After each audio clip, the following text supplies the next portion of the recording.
1 out of every 5 students report being bullied. 13% were made fun of, called names, or insulted.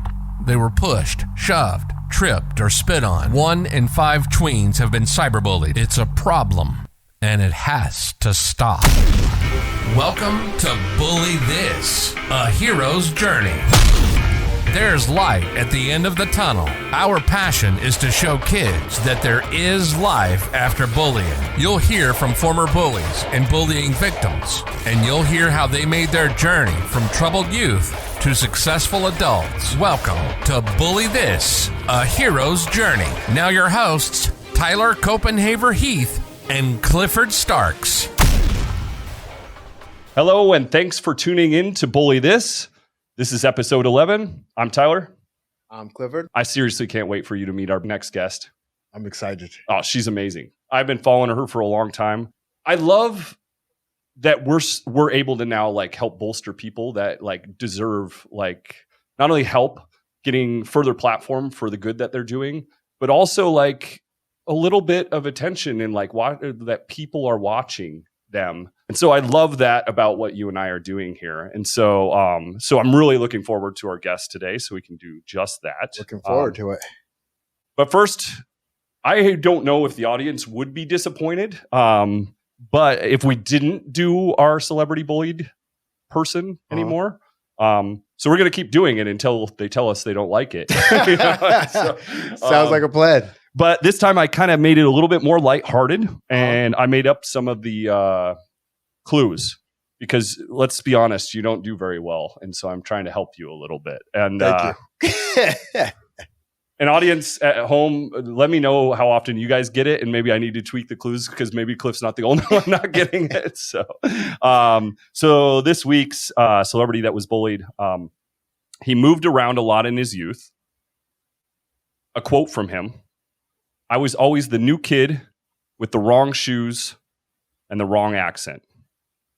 This kid went on to have impossible missions, became friends with a goose, and gives as gifts my favorite cake currently. You and I are cake people, and so I locked onto that. And by the way, this cake is amazing. Nice. Okay. Who is it, Cliff? I'm going to go with, since you're giving me clues, impossible missions and goose, Tom Cruise. You got it.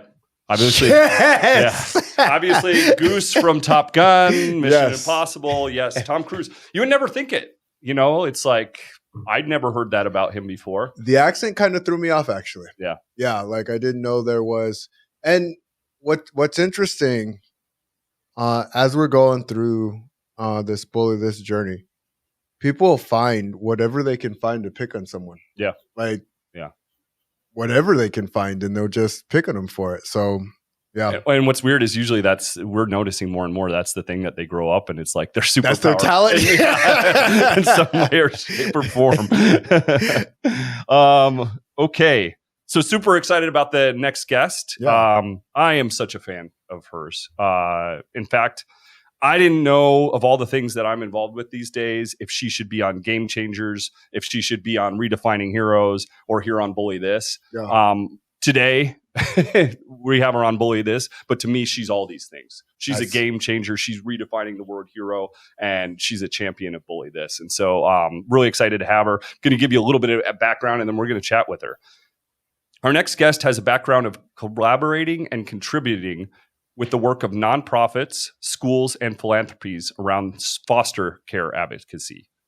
Her experience includes technical inputs to programming and advocacy efforts, public speaking on topics of foster care, homelessness, sexual violence, as well as implementation of social media awareness campaigns from design to execution. Lisa currently serves in the National Guard as a non-commissioned officer. She was recently highlighted in a video produced by the Army recognizing her for her foster care advocacy. Her siblings experienced foster care and homelessness as a child and as a young person. She and her siblings are survivors of abuse and her childhood sexual abuse. She and her siblings are survivors of abuse and childhood sexual abuse. Her sister is a survivor of sex trafficking.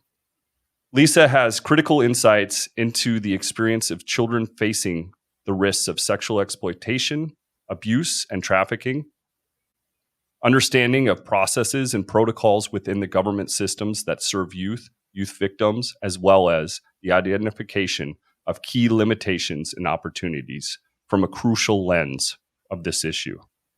This is the ultimate immersion. I've mentioned this on channels before. Lisa has insight into the world that many government officials don't, even if they want to help. Many foster kids don't have a voice for yet. So she is key into doing the amazing work that she's doing. And I watch her on the daily being brave, being a hero, and really pushing forth these efforts. So I want to welcome to Bully This, Lisa Arnett.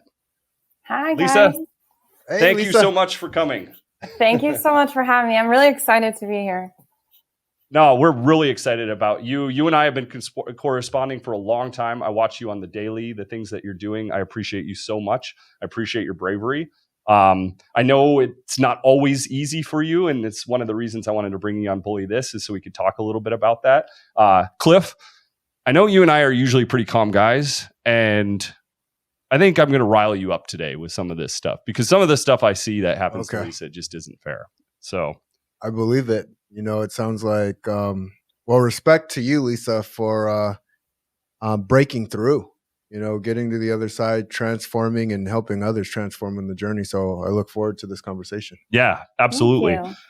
Lisa's going to be a little bit different. But generally we follow the hero's journey basically. And we talk a little bit about youth because a lot of our audience is youth and they listen to the episode, and our goal is to give them some hope and to let them know we've been there too. And, you know, you can get past it and do amazing things in this world.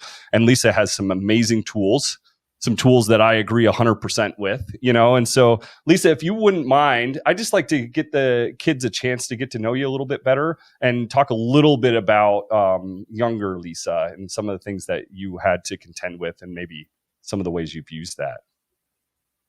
Yeah, like I guess as you said, when you were talking about Tom Cruise earlier, he's always the new kid. Growing up in foster care, I lived in 36 different homes during my time in foster care. So I was definitely well experienced in being the new kid. And kids are definitely pretty relentless. I was picked on a lot. I didn't have a lot of clothing, as you can imagine. There's not very many foster parents out there who are going to go, you know, take you shopping, buy you new clothes, especially when you move around so much.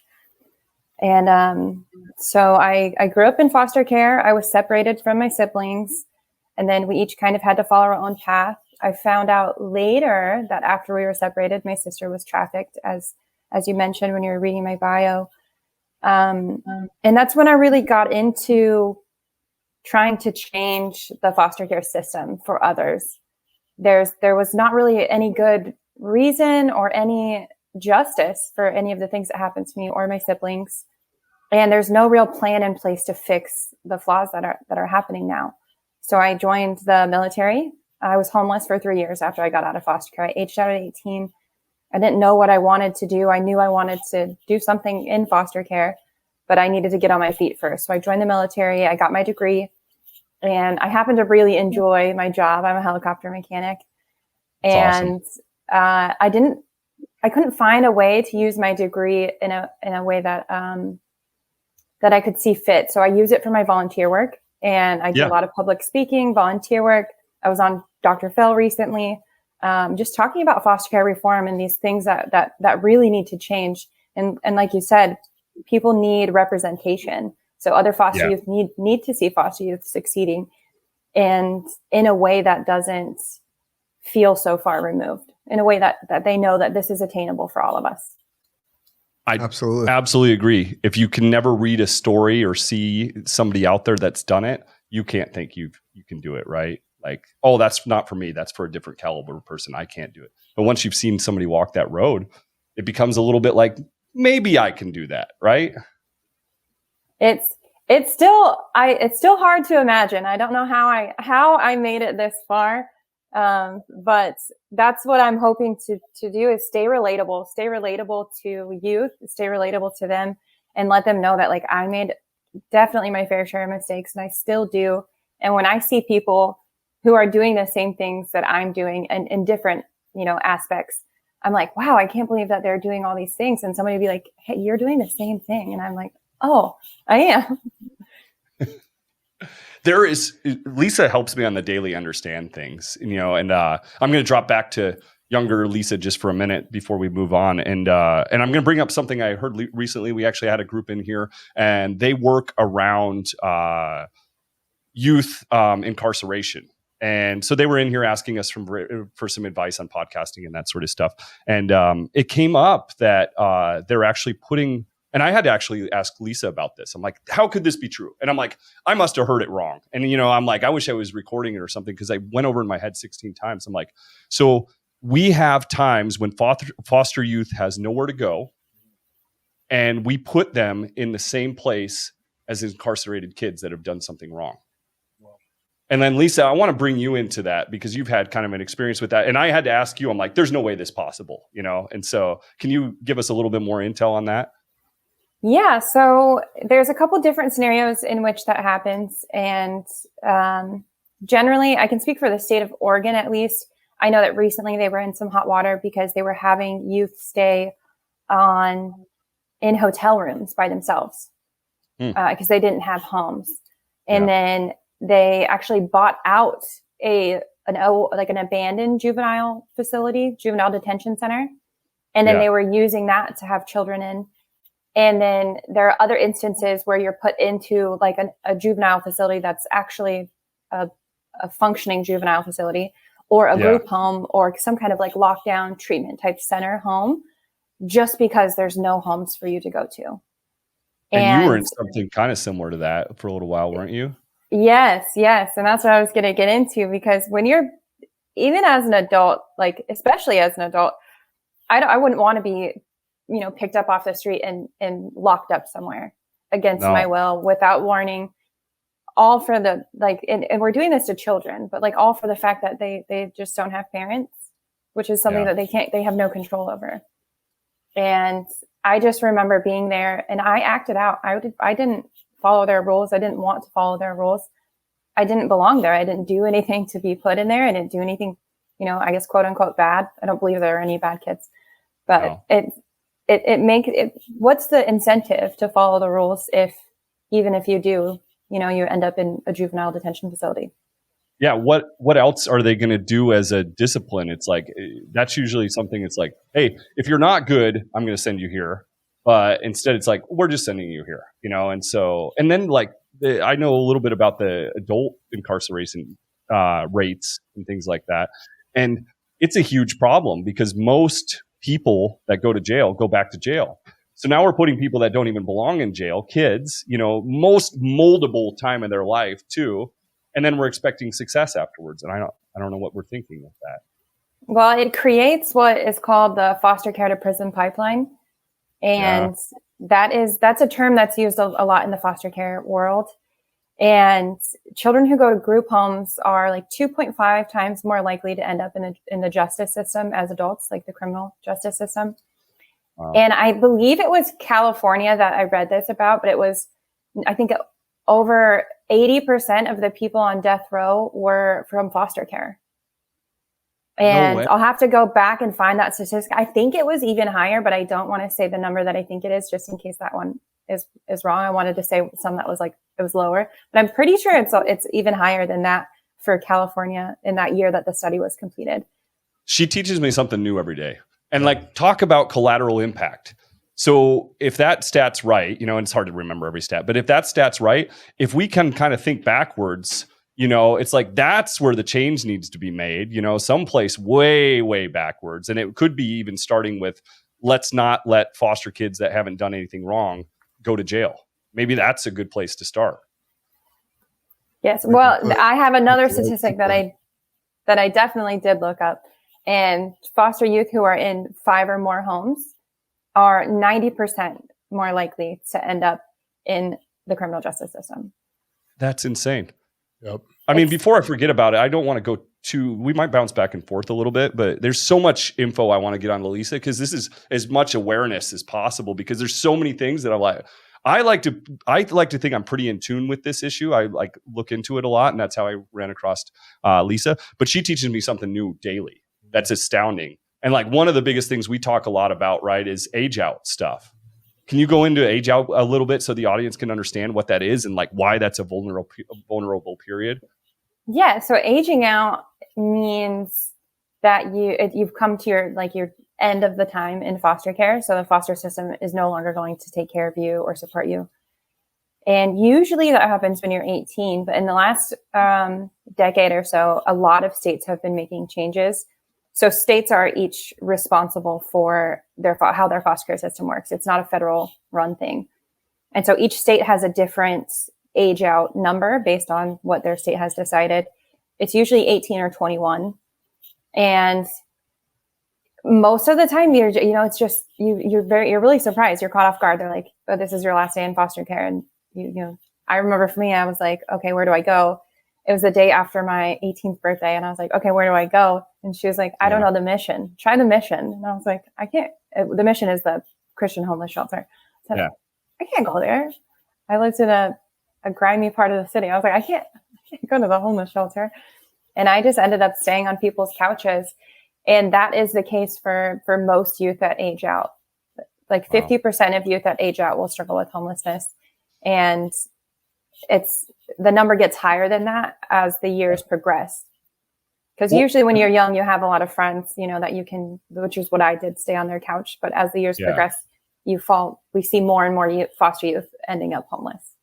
And I know what people are saying at home right now. They're saying, well, there's tons of programs for people. And here's the thing is like, and I can make a good point with this with Malcolm Gladwell's book. I believe it was Outliers.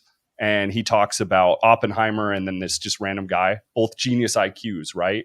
And like they're different paths on being successful or not. So basically, Oppenheimer was raised in a way that he knew he could advocate for himself. And that's the difference I see in a lot of foster. I mean, when I put these dots together, I'm not always perfectly right, but when I see foster youth probably has a really hard time advocating for themselves. They don't know that there's programs out there. They don't know how to find them. They don't know they're entitled to a good life, success, everything else. But if you're raised a certain way, you're entitled to that, right? Like Oppenheimer was, and Malcolm Gladwell makes a great point of that. The reason Oppenheimer was successful is because he was entitled to his success.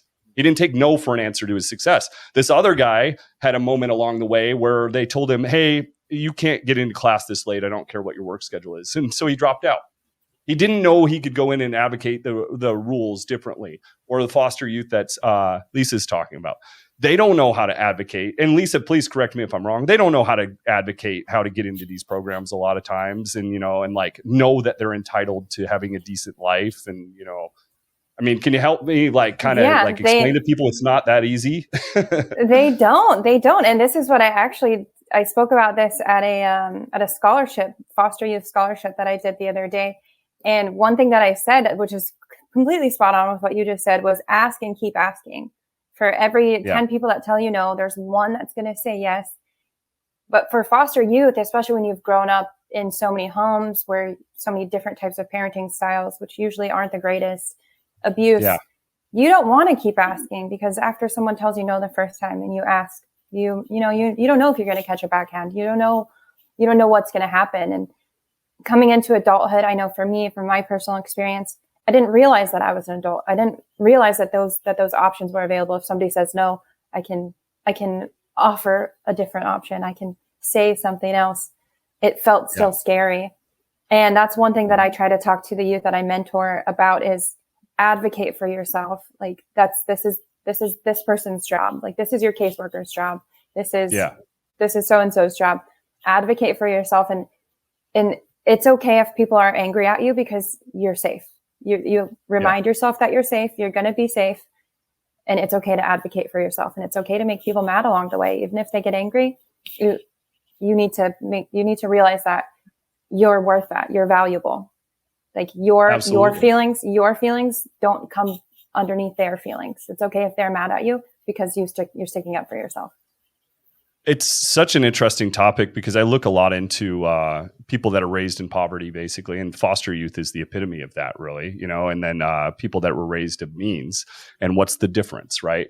And it's not so much the resources always. I think it's this ability that the especially well-off teach their youth. It's like, you're entitled to this. You're entitled to get your sex. You're supposed to have these things, but we kind of put like people in poverty in a different level. It's like, you take what we can get, It's like even my mom as a kid, like if the principal was wrong, she didn't think we were of the caliber of people that we could go in and argue with the principal, right? We were and we do still teach class systems, whether we know it or not, in society, and that's what I kind of see and take away when I'm looking at all this, from a high level, is like, I almost think there needs to be more programs that just big brother kids in the system to show them how, or big brother, big sister, to show them how to become part of these programs that are out there. And something that you said that's super interesting that I spoke about in a class that I recently took was if you come from less, society thinks that you deserve less. And we see that in systems like, let's say we have a fundraiser or a coat drive for foster youth. You're going to see a lot of people bringing in old things, old used up things with holes in them. And I'm going to be the first person to stop you right there and say, hey, this child deserves a new jacket. I'm very grateful that you wanted to bring that to this, but these children deserve new jackets, just as my daughter would when she's going to school, or when winter comes around and I need to buy her a jacket. We just see this a lot in society in free insurances. If we give people free insurance, it has to be less. It can't be as good as the insurance that people are paying for. Yeah. And we see that a lot. We see it in so many different things where if it's for, a lesser class or looked at as lower, then it can't possibly be as good as something that other people are buying. Then the line's 18 miles long, and the person, the doctor that's helping is on community service and mad to be there. It's like, that was the dentist I went to growing up. He was on community service and not happy about being there. It's like, so you're right. It is a lesser system, and then it's like, what effect does that lesser system have as you get older, right? You're not feeling super entitled. I thought surviving was, and so that's my dog snoring. I thought surviving was a Honda Civic and a studio apartment. And I thought that was middle class because I came from I was sleeping in tents. I was completely eating at soup kitchens, completely homeless. And I was like, if I could just get like a 1990 Honda Civic and a studio apartment somewhere for like $500 a month, like I will be killing it. Like that is middle class. That is like, I thought that was like where my life would start and end. Like, I'm like, that would be just crushing it. And I would just do that for the rest of my life. I couldn't picture anything above it because I hadn't been taught that I deserved it, or I could ever possibly get there. How did you get to that deserving space? And did you start stretching that space too? That is something that I guess I'm still stretching. I'm still working on that. I'll see something like I'll see a shirt that I really like that I want to get for myself, but I'll run through all these negative thoughts in my head, reasons why I don't deserve it, or I shouldn't buy it, or better things that I could spend my money on or save it. And I have to still, stretch that space in my head and say, wait, I work really hard. I work a lot of hours. I work a lot of overtime. I deserve this shirt. I can buy the shirt for myself. It's not going to hurt me. It's not going to take away from anything else. And those are still practices that I have to do almost daily, stopping to get a coffee. I'm like, oh, well, it's a $5 coffee. And it's a muscle that I think I'm constantly going to be working on. And it gets easier. And sometimes it's easier. And we have seasons, and it's definitely a muscle that you have to work on. Now, if you're reading a lot of Warren Buffett and you're really thinking about the compounding nature of money, then don't buy the shirt. If you're not thinking about that, then buy yourself the damn shirt because you deserve it, right? Thank you. Something. Yeah, you've come a long ways, and I think bare minimum you could deserve a shirt. So, I really want to get to some of your mental frameworks too, because they're amazing, like absolutely amazing. I think it's going to help a lot of people. And I would say, like, if you were to give, so things weren't that easy growing up, right? And then, and I wouldn't mind if you kind of elaborated a little bit on that too, about like some of the experiences you had, but mostly I want to get to like, how did growing up in that way, then having to deal with homelessness and the other hurdles that you've had to deal with, like what was the major tools that like got you to where you're at now, where you're at a platform of now I can help people. Now I'm confident. Now I'm entitled to the things that I have in life. I don't know about the confidence part, but I would say fake it even if you don't feel like it. That's the best. That's a really good piece of advice. Yeah. I say this pretty often in podcasts, and I call it surviving out of spite. And I wake up and I think, I don't want to do this or I don't want to do that. But I get out of bed and I get going and I hit the ground running because I don't want the people who abuse me to win. I don't want the people who abuse me physically, sexually, mentally. I don't want the people that gave up on me, the people that told me no when I was going to these organizations, when I was asking for help, when I was pleading with people, like, I'm homeless, I don't know what to do, I'm trying to do college, I'm trying to do the right thing. And I don't want those people to win. And I call that surviving out of spite. And I heard it somewhere and it just stuck and I kept it. And I use that spite to channel my trauma. And the way we process trauma is really important. And if you don't channel it into something productive or meaningful or find a way to help to have it push you, it's going to harm you. I couldn't agree more. And I think in like the first couple episodes, like telling people you've been handed this horrible thing anyways, right? So you can either use it to destroy you or you can try to figure out a way. And it doesn't matter what it is. I mean, the worse it is, the harder this is. But then you could use it as a gift if you want to perceive it that way. A prove them wrong gift, a get angry about your success gift. I think about it all the time. Like I'm at the gym, I think about somebody that doesn't want me to proceed in life and have the things that I'm entitled to in life. It's like, well, they'd want you to quit that pull-up. They'd want you to quit that extra hour of work. It's like, give up on that degree. That's hard. They would want you to do that. And I guess I elaborate on your point because I love it so much. I use it myself. And I think if done productively, other people can really use it to get where they want to too. Because let's face it, there's a lot of people that are unfair to other people and it destroys some people, right? It only just narrowly for me personally, it only narrowly avoided destroying me. I mean, can you attest to that as well? Absolutely. Absolutely. And it's all about how you process that trauma and where you're going to put it and how you're going to use it.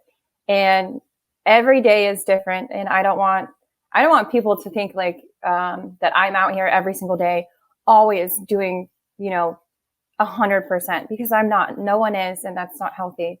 So I did want to say that real quick, that it's okay to take breaks and it's okay to have seasons. And I definitely have seasons where I'm not hitting the ground running. So I wanted to correct that because when I said that, I was like, that might not be received well. And I know if I was hearing that from someone, I might internalize that in a way that would make me feel negative. And I want people to know that do not feel negative because nobody's hitting the ground running every day. Some people are not hitting the ground running most of the time and they're still succeeding. And it's okay to have seasons and take breaks and Netflix and chill and let your body take those breaks without feeling guilty. I think people totally understand it. And it's, some days it's like you're going to be running with no opposition.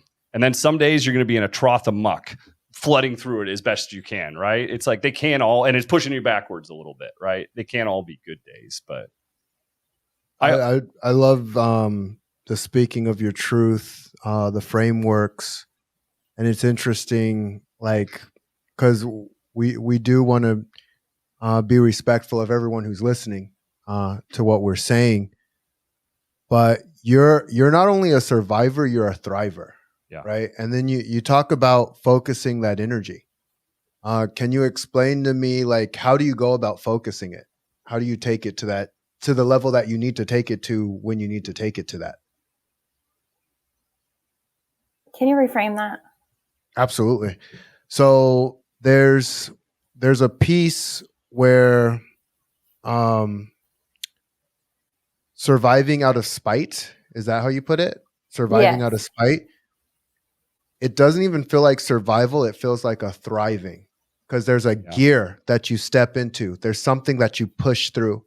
And there's one coach said this to me: you have your breakthroughs when you have your breakdowns. Like, you learn something new.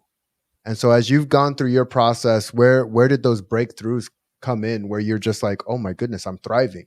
Where it's almost like, I can't believe I'm doing this. I can't say that I can pinpoint any of those moments. I think that I am so incredibly hard on myself that I never feel like what I'm doing is enough. And and that pushes me, because it pushes me so hard, because if I don't think that I'm doing enough, then those people who I want to regret, the abuse and the things that they did to me, then they probably don't think that I'm doing enough. And I think that that's where my push comes from. And I definitely can say I've had breakdowns, which I've had breakthroughs from. But I can't pinpoint one to discuss, I guess.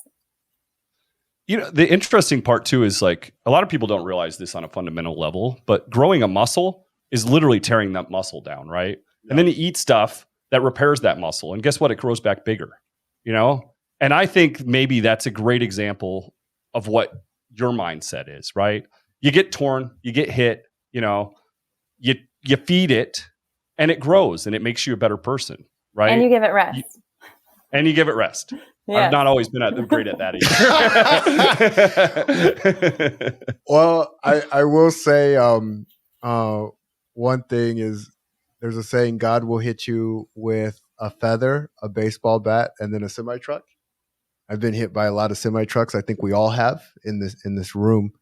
And ultimately, like, looking back and saying, holy crap, this happened here and this happened here, and this is why I do this over here.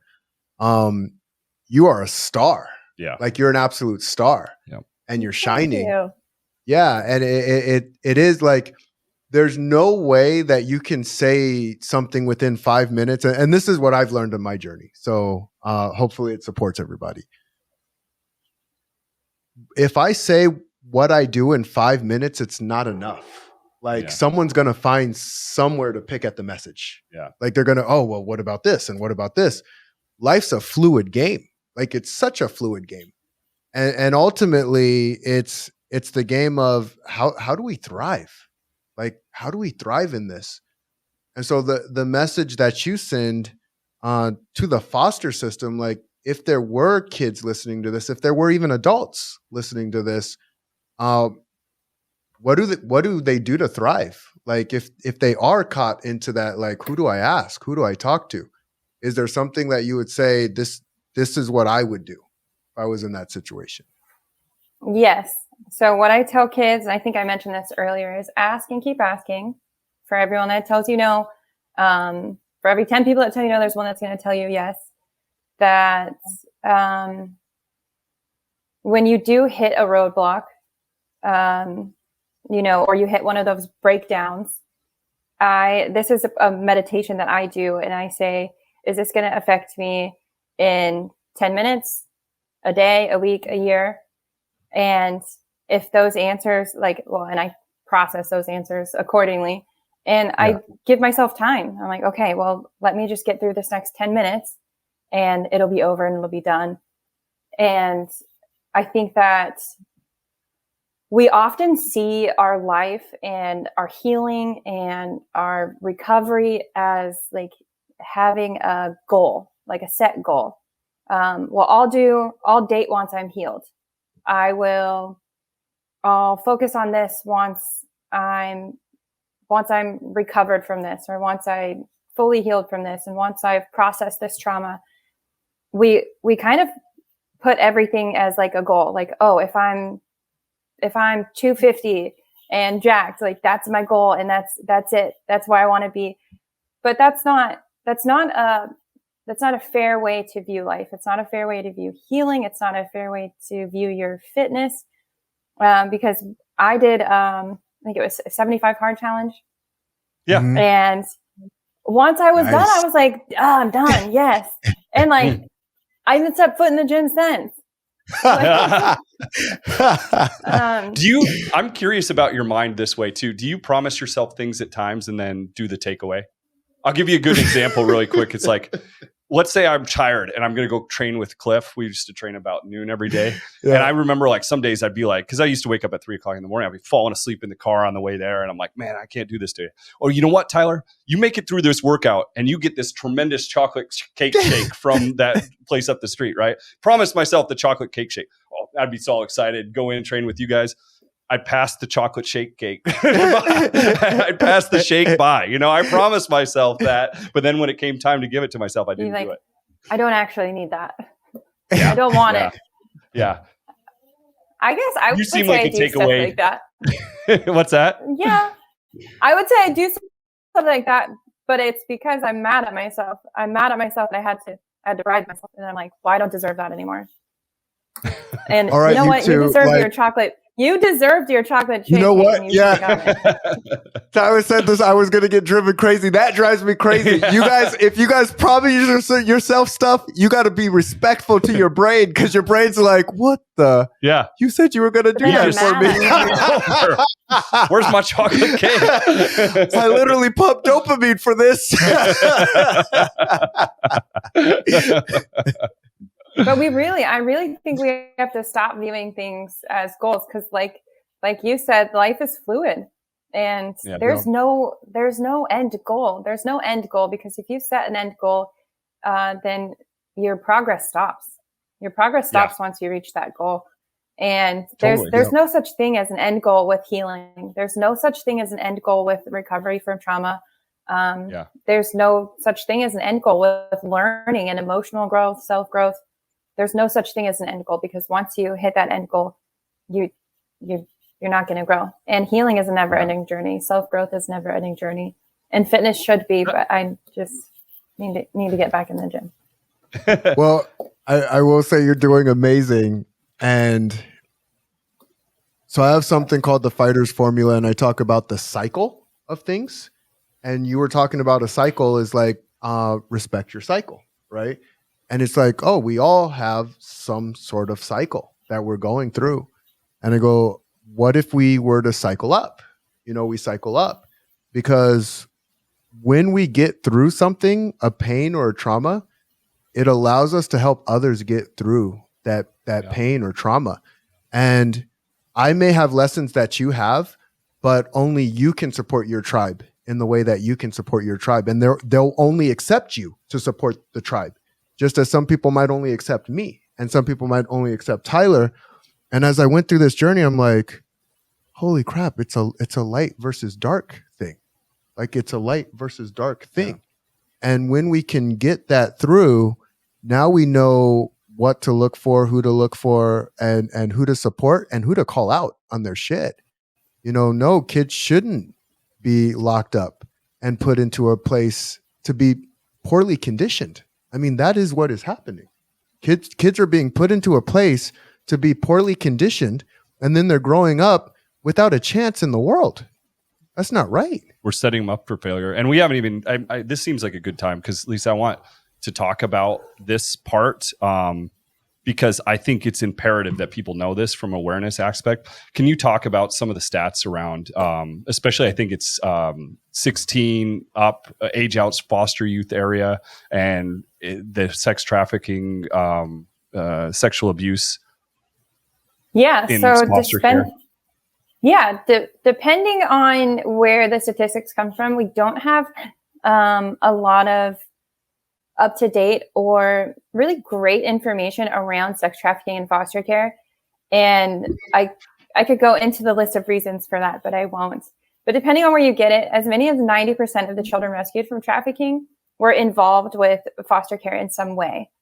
And generally that's because we have these extremely vulnerable children who are they're pretty much, they've been set up and they've been programmed to work in the, like, foster care sets children up exactly to be conditioned for trafficking.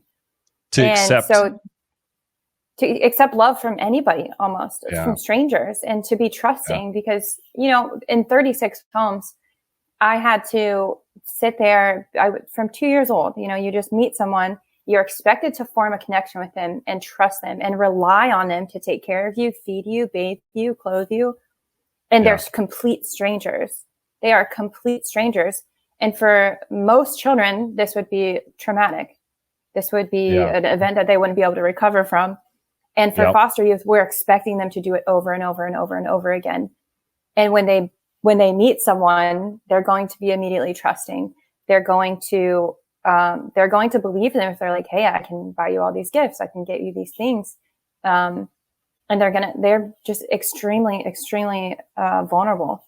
And then we have, that's just like the children aspect, because they're already in a vulnerable situation. Most foster parents, I would say, from my experience, don't have the right intentions. And then when you age out of foster care and you're homeless, or you're struggling with about to be homeless, sleeping on people's couches, then there's a whole new side of trafficking where it's not, you know, child trafficking.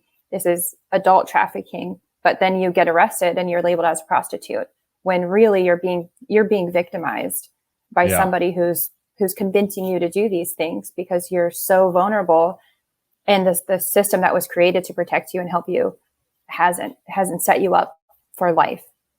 Yeah. I got very passionate. No, I need people to see that. You know, it's so important, because that's not like, people don't know this, right? And that's part of, you know, I wanted to make sure to bolster your platform and everything you're saying, because everything you're saying is so important. And we're approaching, as usual, we talk about this a lot on this show, we're approaching a lot of this stuff wrong, you know, and hearing what you're talking about. And that's why I always say politicians need to go now and immerse into the foster care system and find out what it's really like, you know, because from my understanding too, so there's a wonderful home here in town. It's called Sunshine Acres Children's Home. And what's super cool about the home here in town is they accept donations of furniture. The founding family's daughter actually set this up. It was genius. I love it from a business standpoint too. It's like very efficient charity. But so you donate the furniture there, right? And they sell the furniture, and they make, I think, like $1.7 million a year or something like that. And a lot of that goes to fund the home. You can actually, Lisa, I want you to come to Arizona sometime and take the tour. I'd love to hear your side of what you think of this place. They'll take you in a golf cart. I'll look into it, but I can't promise that you're going to like what I'm going to say, because I can be very. Are you going to come to Arizona? No, life is about learning. And so, I'm going to look into the organization, and I'll message you on Instagram and let you know. Okay, perfect. And if we have to cut this part, we will. But then, like, you can do the tour, right? And go through the neighborhood, and it's all houses, and the kids actually live in their own room as a family. And I actually I volunteered there for about 5 years. And when you mentioned the age out kids quite often worked with me in the fulfillment center. And so I would talk, and what was interesting too is, like, one girl I remember worked at the desk, and I worked with this guy quite often. They look completely different, but they're like, this is my brother and sister. And it's because they grew up in the same house, and they tried to dedicate as much of a family as possible. And so I thought it was a really neat place. I spent a lot of years there. I was really interested in what they were doing and why they were doing it. And I heard the other side was much like we're talking today, like more similar to, like, you can't have shampoo, you can't have a steak knife, you know, you have to have plastic. It sounded more like prison than anything else. And so, yeah, I'd love some feedback on that place, because from my perception, it seems like they're doing it right. So I'll look at it, and I'll send you my key takeaways. Okay. Nice. And so, you know, the other thing we totally have to get to, and this is where I think I'm going to rile you up a little bit, is again. Oh, you're already riled. Okay. Okay. So Lisa's doing this amazing work, in my opinion, you know, and I think many other people's opinion as well. Yeah. And she's out there every day talking about this stuff. And it's not easy to talk about your upbringing at all, right? It's not easy to talk about this stuff. This doesn't just flow out like water and it's easy to talk about, but it does help people, right? And she gets a lot. I've seen it personally. It really makes me mad. She gets a lot of hate online about this. Yeah. And you are a beautiful, articulate powerhouse of a woman. I can see that because sometimes when the stars are shining, it's very, very bright and people want to throw crap at it. What do we do when people are bullying the champions of the world?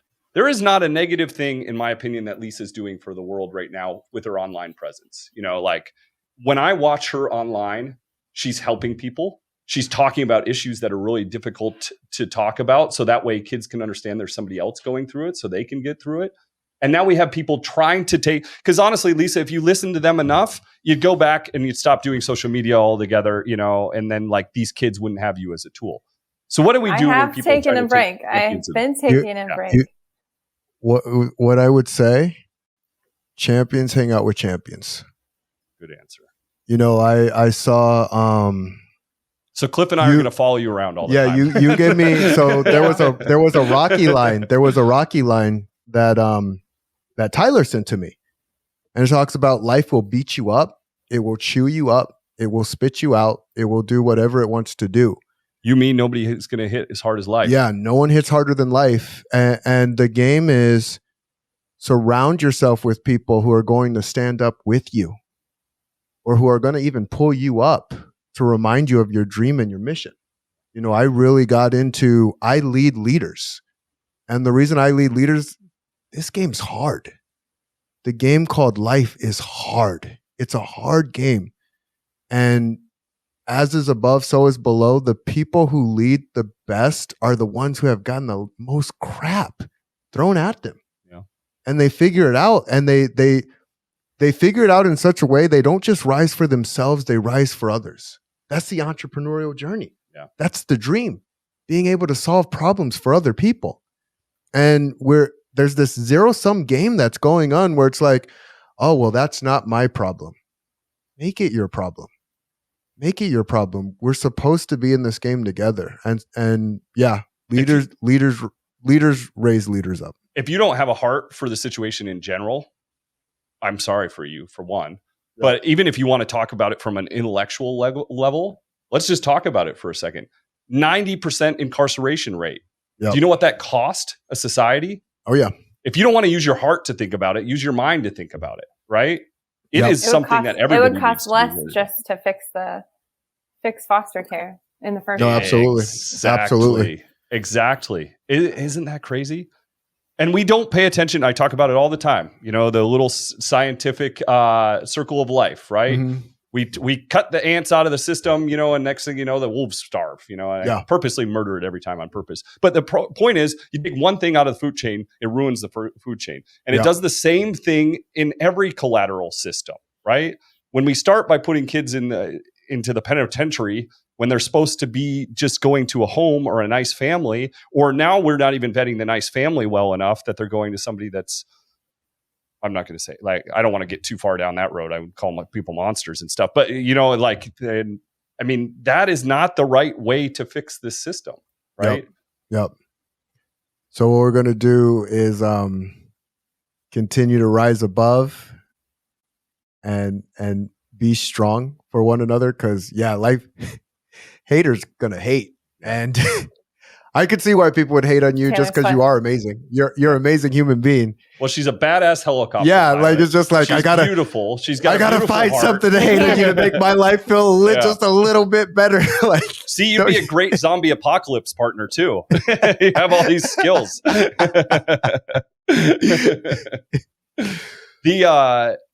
Lisa, if I were to give you some sort of golden ticket or golden paycheck or like one of those big cards with an unlimited amount of money and any people you wanted to help with your cause, like what could you do to like make impact if people would listen to you more?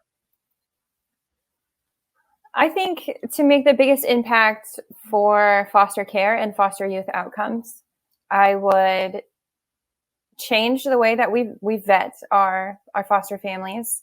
I would change the way that we advertise, which I don't like using that word, but that's what we do essentially is we advertise, usually in low income areas for people to become foster parents. And we say, do you want money for taking care of kids?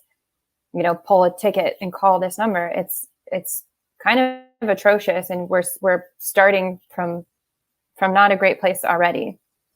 And I would require trauma-informed parenting for foster parents.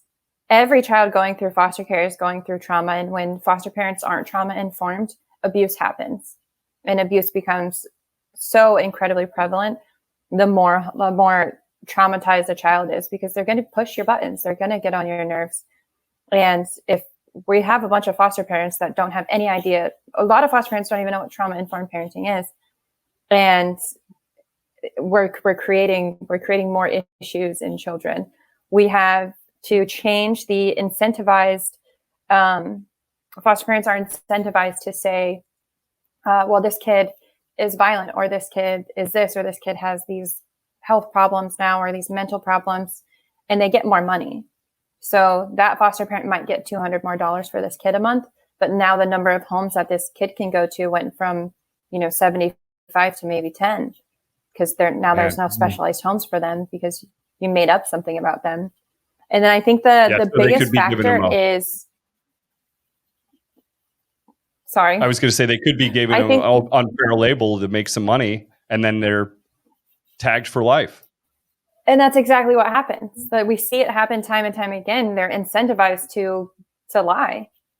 Yeah. And if you tell someone I'm going to give you 200, 300, 400, sometimes 600 extra dollars if you say this, they're going to say it probably. Yeah. And then the biggest thing that we need to change, I think, is we have this idea with foster parents where foster parents kind of get possessive over foster children. And there's a huge disconnect between the biological parent who might be in recovery, might be, incarcerated, might be in active addiction, trying to get into recovery. And we see these foster parents say, well, I take care of this kid. I know what's best for them. And they kind of push that bio parent away. And that's always going to be harmful if the end goal is reunification. In most cases, in almost all cases, reunification is the beginning goal. And if it turns out that can't happen, then that's okay.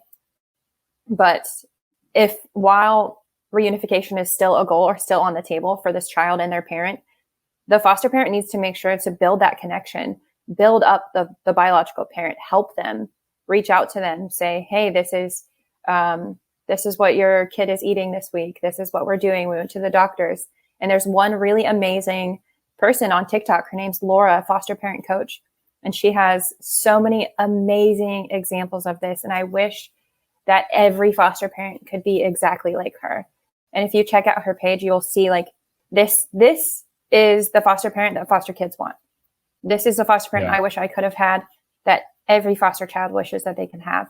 She is doing, she's doing everything right, the exact right way between trauma-informed parenting, helping the biological parent, co-parenting with the biological parent in a sense, healthy, very healthy. That's how we're going to change outcomes. Yeah, absolutely. It's almost like there needs to be more education within the system itself, because from what I'm hearing too, it's kind of like, okay, you want to be a foster parent, your heart's in the right place. Now you're given some foster kids, and then you have to hit the ground running, I mean, I guess parents do too, from a certain extent, but forgive me for saying this, there's got to be way more complexity, with picking up, becoming a foster parent as opposed to becoming a parent, I would assume. And becoming a foster parent? I mean, so it's a class. Yeah, that's what I'm saying. And there's no class, and right? A background check. Yeah. Yeah. I mean, I guess there's no class for becoming a parent either, but you at least get to grow into it. Yeah, really complex. That's really complex, actually. But I do want to ask the question because you were bringing up, and also I know you're a wealth of resources and knowledge. Is there any documentaries that a person could watch or anything specific where they could deep dive and understand this journey a little bit more? There is a documentary that was made about my sister and about a little bit about my life.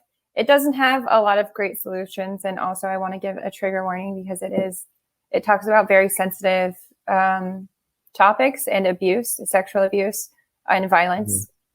And it's called Playground, and it's called The Child Trafficking in America. And it is about my sister and her trafficking and a little bit about my biological family life.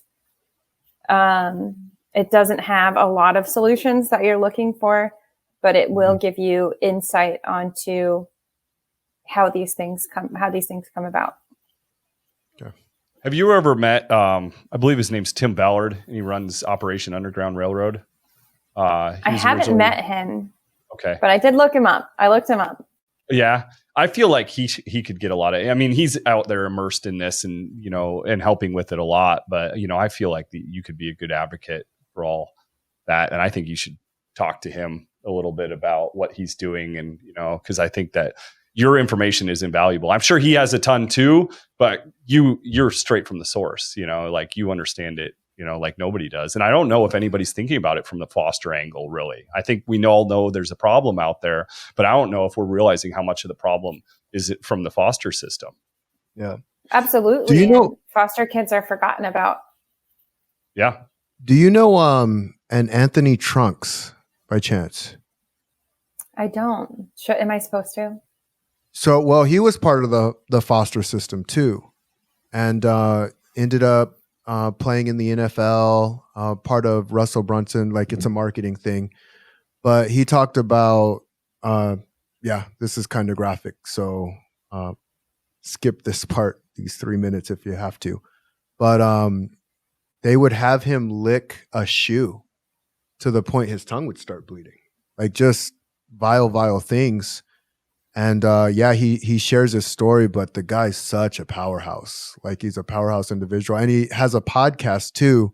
So would love to see if you both connected, as well. Absolutely, just to raise that awareness. Yeah, I have so many stories like that where foster parents would.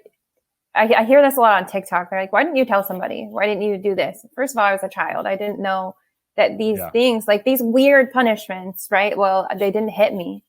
Yeah. But they made me lick a shoe, or, I had foster parents that I had to stand in the corner on one leg with my hands in the air.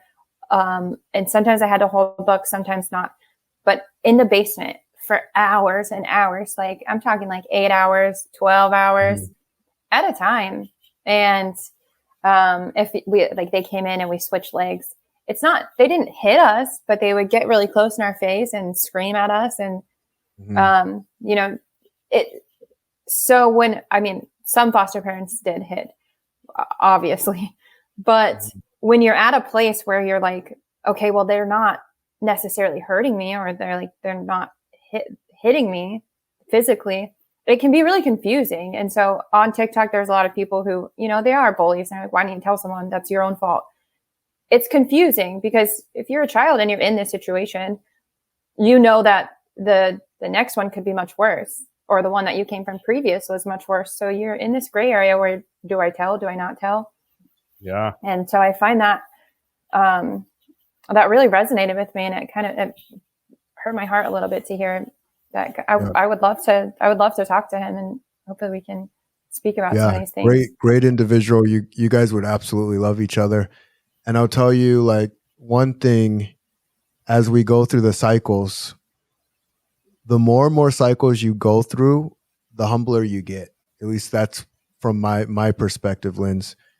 And it's so funny because for people with good hearts. Yeah. Well, that's true too. Yeah. So the bad heart, not so good.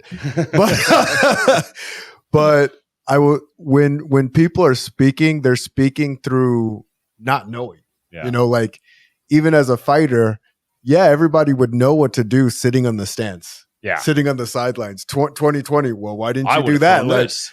well, no crap. Like, I would have loved to have done that, but I you was weren't 5. in here. Dealing with the stress. Yeah. And that's the piece. Like, people come from such an ignorance sometimes.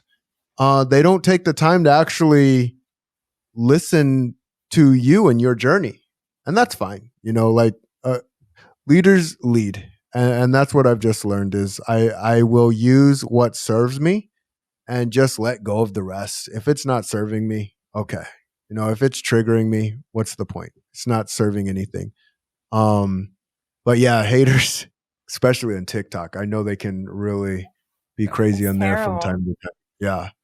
That's why it's like, so we're on episode 11 now, and our goals initially in this were a lot to do around creating awareness around the topic and trying to help people with tools and others. Along the ways, we've gotten to do exactly what I love, which is help platform other people. Now, Lisa already has a huge platform on her own. She has, she was just on Dr. Phil. She has tons of followers and stuff like that. But I mean, she's super, we're lucky we even got her on the show. But I mean, to help people like her is just amazing to me. And that's what I love about what we're doing, here is because somebody needs to help Lisa. And even if we're helping just with a little level like this, it's like somebody needs to bolster her. Somebody needs to tell her that you're doing the right thing. We see you. Buy the shirt,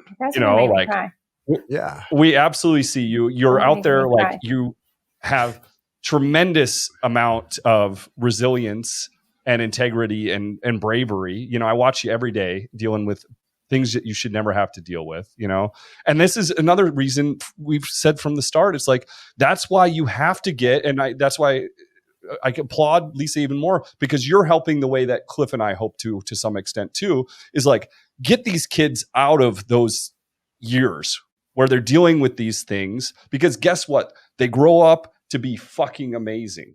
Yep. Because they've dealt with this stuff. Like, the horrible stuff, I don't wish on you for 1 second that you've dealt with, but there's no doubt in my mind, it's made you brave. It's made you compassionate. It's made you care about other people. And that's why, please help get more and more kids out of there, because those will also change the world too. This is our lame hypothesis. Absolutely. But I think it's absolutely. We need representation. We need to see other foster youth doing these things and getting in these spaces and getting into politics. We need to see that, and that's how we're going to bring about change. And it's a season. We all have some really, really tough seasons, and for some of us, more of our seasons are tough than for others. But once you get through it, there's going to be a better season. Yeah. We need more kind-hearted badasses. We need more people making it to success with huge hearts so they can change the things they're passionate about. Because let's face it, if you're on the street corner, you can't do much good. But absolutely, in the boardroom, you can. We got to be pulling people up. And the crazy part is, I work with a lot of business owners, right? And the ones with the best tools are the ones that have overcome something in their youth. These are the best business owners because they've already got their butt kicked at something, right? And so, in comparison, even if it's a bad business thing that you're dealing with, it's nothing compared to that horrible thing you dealt with in your youth that you've overcome. But I want to give you a chance to tell us what you're up to. Is there anything you hope to talk about that we don't want to miss on the podcast here? I Follow don't Lisa, have by the way. Yes, you can follow me at Miss Lisa Pisa on all my platforms. Any of the other ones, there's like 100 fake accounts of me, which is really awkward to find out. Yeah, I don't like that. I get so many messages. Is it flattering at all?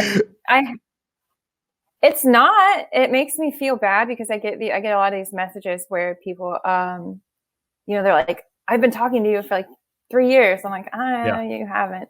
Why'd you try to sell me a gold mine? I used to respond, but now there's just so many, and I feel bad, and like I feel guilty. Like, I'm not doing anything wrong, but I still feel guilty about it. Sure. And I can't reply to all of those. Yeah. But I don't have anything specifically coming up. You can go check out my Dr. Phil episode. I was extremely nervous. So before you watch it, just don't come to my social media and be mean to me. Come on. That's the whole point. You guys have to be nice if you watch it. Yeah. I have a lot of podcasts coming up, actually. I have like 2 or 3 more coming up. I've kind of taken a step back from social media, so I haven't posted as much. I'm trying to get back at it, but like I said, we all have seasons, and it's okay to take a little bit of a rest break. So while I'm breaking from, posting on TikTok and, my Instagram, I've been doing a lot more podcasts, a lot more outreach, mentoring. I mentor foster youth. So if you're a foster youth right now, a young teen, or you're aging out, or you just aged out, feel free to reach out to me, and I will provide you with resources in whatever your city you're in, whatever state you're in. I can help you get those resources and track down people who are going to tell you yes. She does do this too. I've watched it firsthand. I've watched in the comments about her doing this. She absolutely does it. So yeah, if you need some help, contact Lisa. I really will, for our part, we'll continue to sing your praises, do anything we can. We're huge fans, and then also I'd like to make some connections to like-minded people, because I think that's one thing we're not doing enough in the world of too. It's we need to band together more, we need people. There's enough evil banding together, let's say. Good needs to get band together more often too. That's true. I like that. Yeah. Band with intention, integrity, and thank you for everything that you brought to the table. I love your energy, love your smile, love what you stand for. And all of you, as I got passionate from time to time, I love you all too. Anyone who's looking for a hand up, there's people out there who are going to support you. You just have to know who to ask. And Lisa's one of those people. So thank you. Yeah, absolutely. And Lisa, any final words for our guest? Yeah. Thank you so much for coming. Seriously, I've been a big fan for a couple of years. Thank you always for answering my questions. I've learned so much from you. It is something, the more I progress in life and the more I work in business and hopefully gain more and more resources, it's something I aim to change, and I can see using your help to do it, and Cliff's as well. It's something I get sick to my stomach thinking this could even happen. And you have my word that I will do something in this lifetime more to impact it. So thanks again. And thank you everybody for tuning in to Bully This. Once again, episode 11, we'll be back with episode 12. Thanks again. Thank you, everyone. You've been listening to Bully This, A Hero's Journey. The effects on kids that are bullied are many. Increased risk for depression, anxiety, sleep difficulties, lower grades, and dropping out of school. It's a real problem, and that's why we created this show. We're acutely aware of the pain, shame, and damage that bullying causes, and our passion is to help kids and families to know that there is always help, that there is always a solution. We hope you've gotten some useful information from the show. Make sure to like, rate, and review, and we'll be back soon. But in the meantime, find us on Facebook at Bully This, A Hero's Journey. Take care, and we'll see you next time.